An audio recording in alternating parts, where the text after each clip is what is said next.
قید عشق novel by Yemen نیوا episode 8۔ وہ بے چین سی ٹیرس پر ٹہل رہی تھی۔ کال جا رہی تھی مگر اٹینڈ نہیں ہوئی تھی۔ وہ لگاتار کوشش کرتی رہی اور جب وہ سوچنے پر مجبور ہوئی کہ شاید وہ سو رہا ہو، اس کی کال کاٹ دی گئی۔ اس کا منہ حیرت سے کھل گیا، یعنی وہ جاگ رہا تھا اور کال جان بوجھ کر کاٹی گئی تھی۔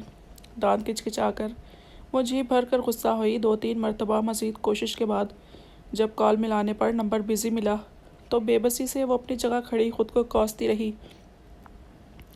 پہلے ہی رابطہ کر لیتی تو آج یہ دن نہ دیکھنا پڑتا کہ اپنے منگیتر کے بارے میں ہی اسے کچھ علم نہیں۔ سرد آہ بھر کر پلٹتی وہ کمرے میں جانے کا ارادہ کر کے ابھی آگے بڑھ ہی تھی کہ بیلکنی سے کسی کے بولنے کی ہلکی آواز سنی۔ آنی اور انکل کے روم کی بیلکنی ٹیرس کے دائیں طرف ذرا سے فاصلے پر تھی۔ آواز ہلکی تھی مگر واضح تھی۔ پریحان نے رات کے اس وقت ایسی راز درانہ آواز پر متجسس ہو کر کان لگائے۔ بات کو سمجھو، یہ ضروری ہے۔ حدیر صاحب کو ہی جلدی ہے، ورنہ میں دیکھو یہ مجھے بھی برا لگ رہا ہے لیکن میں مجبور ہوں، کیا کروں میں؟ پریحان سے ضرور بات کر لیتا مگر وہ کبھی نہیں مانے گی۔ انکل کی بات میں حدیر نام سن کر وہ ٹھٹکی۔ شاید وہ کال پر بات کر رہے تھے یا پھر آنی سے، وہ نہیں جان پائی۔ ایسا لگتا تھا کسی کو سمجھا رہے ہیں یا منا رہے ہیں۔ الجھی ہوئی سی وہ پلٹ کر اپنے کمرے میں جا کر دروازہ بند کر گئی۔ دماغ میں انکل کے کہے جملے گھوم رہے تھے۔ وہ کس بارے میں بات کر رہے تھے اور کس سے بات کر رہے تھے؟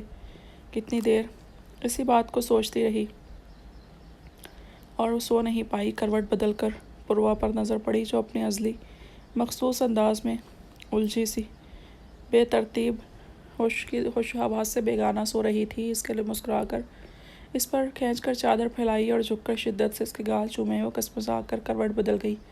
وہ بھی سب باتوں کو ذہن سے جھٹک کر سونے کی کوشش کرنے لگی۔ وہ ان دونوں کو ہاسٹل لے جانے کے لیے تیار ہو کر باہر نکلا۔ پلوشے اور زرشے کا سامان ملازم گاڑی میں رکھ رہے تھے۔ پورا گھر ان کو روانہ کرنے کے لیے جمع ہو چکا تھا۔ نصیحتیں اور ہدایتیں جاری تھی۔ وہ مسکرایا۔ دریا اور درخشاں کا بھی یہی حال ہوتا تھا شروع میں، اب ان دونوں کی باری تھی۔ سب سے ملتے ہوئے دونوں خان آذر کے سامنے پہنچی تو پلوشے کو سینے سے لگا کر انہوں نے زرشے کے سر پر سرسری سا ہاتھ ٹکا کر سر ہلایا اور سر جھکائے ایک قدم پیچھے ہٹ گئی۔ داور اور یاور کے علاوہ گل جان ہی اس کو لپٹ کر مل رہی تھیں۔ اسے یہ بات بری طرح چبھی تھی۔ سرد نظروں سے باپ کو دیکھتا وہ آگے بڑھ کر زرشا کو اپنے حصار میں لے کر گاڑی کی طرف بڑھا۔ اس کی محبت اور توجہ پر زرشے کی آنکھیں جلملائیں۔ ہاسٹل کی کوئی ضرورت نہیں، آج کل لڑکیاں ہاسٹل میں بھی محفوظ نہیں۔ دریا اور درخشاں کے پاس چھوڑ دیتا، وہاں پوری سیکیورٹی ہے۔ ایک ڈرائیور اور گاڑی ان کے لیے وہاں رہنے دینا۔ میں وہی وارننگ دہراؤں گا جو ان دو کے لیے تھی۔ مجھے اگر کبھی شکایت ملی تو گردن اتار کر زمین میں گاڑ دوں گا، واپس نہیں لاؤں گا۔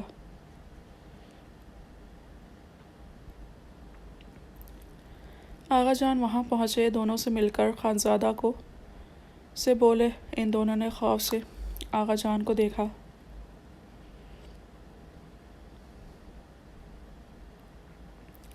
آپ فکر نہ کریں، یہ خانزادہ کی بہنیں ہیں، ان کو پتہ ہے کہاں کیسے رہنا ہے۔ خانزادہ نے اعتماد سے جواب دے کر ان دونوں کو بیٹھنے کا اشارہ کیا اور ڈرائیور کو دوسری گاڑی میں بھیج کر خود ڈرائیونگ سیٹ سنبھالی۔ پلوشا آگے اس کے ساتھ بیٹھی تھی، جبکہ ہمیشہ کی طرح زرشے پوری چادر میں چھپی پیچھے سر جھکا کر بیٹھ گئی۔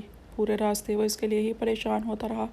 خان آذر کا اس سے رویہ، اس کے گھر والوں سے جھجک اور چھپنا اسے دکھ میں مبتلا کرتا تھا، اور ایسا کرنے کی وجہ کہیں نظر نہیں آتی تھی۔ اس نے کئی بار خان آذر سے اس بارے میں بات کی تھی مگر وہ اسے تمہارا وہم ہے کہہ کر ٹال گئے، مگر یہ اس کا وہم ہرگز نہیں تھا۔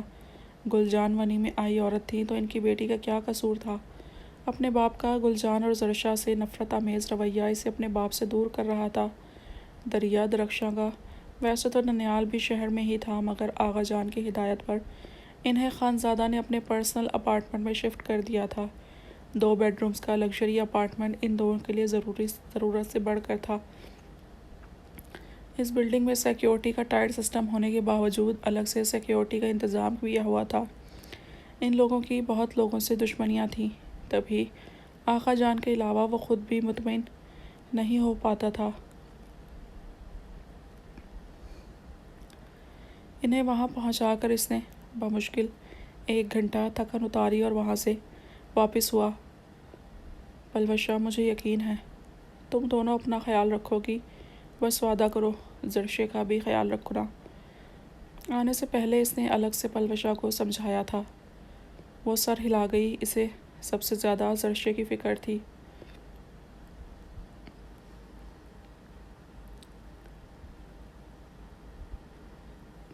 موبائل پر میسج کے بیپ پر اس نے میسج اوپن کیا۔ پلیز کال اٹینڈ کرو، مجھے تم لوگوں کا رویہ تکلیف دے رہا ہے، معافی نہیں مل سکتی کیا؟ اس میسج کو پڑھ کر بے ساختہ لب بھیج کر موبائل سیٹ پر پھینکا اور سیٹ پر سر ٹکا کر آنکھیں بند کی۔ اس کی تھکن کا خیال کر کے ڈرائیور نے گاڑی کی سپیڈ بڑھا دی تھی۔ نہیں موسیٰ، اتنی آسانی سے نہیں معافی ملے گی، وہ زیر لب بڑبڑایا۔ پہلی بار جب کال آئی تھی تو وہ بے ساختگی میں اٹینڈ کر گیا تھا، مگر دوبارہ یہ غلطی نہیں دہرانے والا تھا۔ اسے اندازہ تھا کہ اگر اسے کال پر ہی سب میسر آ جائیں گے تو کبھی نہیں لوٹے گا۔ اسے وہ دن یاد آیا جب ہنستا مسکراتا زندگی سے بھرپور موسیٰ یکدم چپ سا ہو گیا تھا۔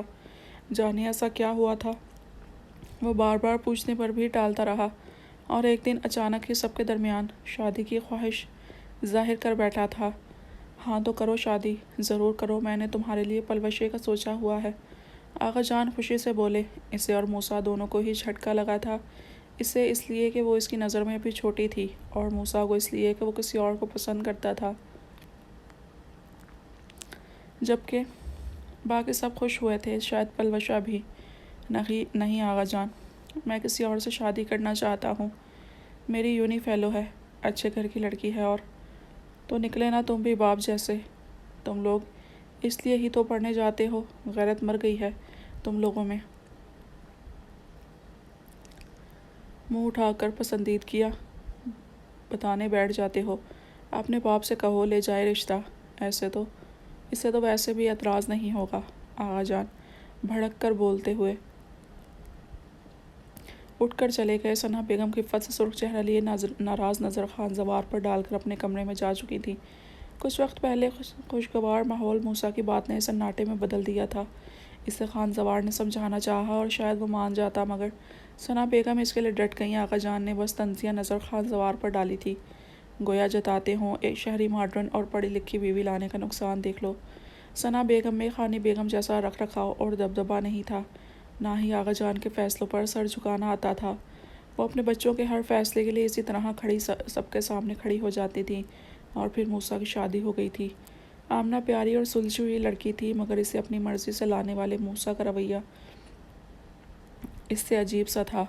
ایسا کیوں تھا، کسی کو پرواہ نہیں تھی۔ ثنا بیگم کی انا جیت گئی تھی، آغا جان کو غلط فیصلے کا نتیجہ جتانا تھا، خان زوار کو ناراضگی دکھانا مقصود تھی، اور باقی سب کا اس کی زندگی سے کوئی لینا دینا نہیں تھا۔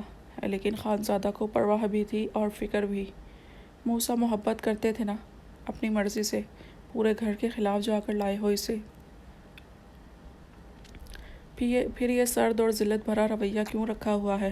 کیا مذاق ہے؟ اس کے درشت لہجے میں پوچھے جانے والے سوال پر وہ تمسخر سے ہنستا اسے حیران کر گیا۔ محبت؟ میں نے ایسا کب کہا تھا جگر؟ یہ بس شادی ہے، وہ بیوی ہے، اور محبت تو کہیں نہیں ہے۔ اس کے لہجے میں اذیت تھی، وہ اذیت میں تھا اور آمنہ کو بھی اذیت میں رکھے ہوئے تھا۔ خانزادہ شاکڈ رہ گیا تھا اس بے حسی پر، وہ الجھ گیا تھا۔ گاڑی ایک جھٹکے سے رکی تو وہ ماضی سے نکلا شام کا سایہ پھیل چکا تھا۔ سامنے روشنیوں میں چمکتا خوبصورت مگر چھوٹا سا گھر تھا۔ ہارن پر گیٹ کھولا گیا، ایک جھٹکے سے گاڑی اندر جا کر رکی تھی۔ گاڑی سے نکل کر اندر بڑھتے ہوئے اسے آمنہ کا مرا ہوا چہرہ یاد آیا تھا، جو بالکل ویسا تھا جو اس کی زندگی میں ہوا کرتا تھا، سرد، زرد اور خالی خالی سا۔ یار، ایسے اچانک کیوں؟ کیا تم نے اپنے فیانسے سے بات کی یا اس سے ملی ہو؟ وہ سالوں سے سویا ہوا انسان اچانک جاگ کر شادی کرنا چاہ رہا ہے۔ اس کی ساری بات سن کر ریما اور منال منہ کھولے بیٹھی تھیں۔ مرہا نے حیرت سے پوچھا، پتہ نہیں، میں نے کالز بھی کی، وہ اٹھاتا ہی نہیں ہے۔ میری ڈگری کا بھی کہہ دیا، بعد میں کمپلیٹ ہو جائے گی۔ آنی نے بات کی میرے ان لاز سے، وہ بھی یہی کہہ رہے تھے کہ لڑکا بضد ہے، آج یا کل وہ شاید وہ لوگ آئیں باقاعدہ تاریخ طے کرنے۔ اب کہا ہے آنی کو کہ ایٹ لیسٹ پوروا کے 10th کے ایگزامز کے بعد ڈیٹس رکھے۔ میں تو گئی بھاڑ میں، وہ بیزاری سے بنا سانس لیے بولتی چلی گئی۔ آج کل اس کا مزاج ویسے ہی خراب رہنے لگا تھا۔ اچانک شادی اور اس پر منگیتر صاحب کا رویہ، اب تو پڑھنے سے بھی دل اٹھ رہا تھا۔ یار seriously set for you, but میں تو تم سے تفصیلی بات کرنے والی تھی کہ حدیر سے بات کیوں کی اور ملنے تک چلی گئیں۔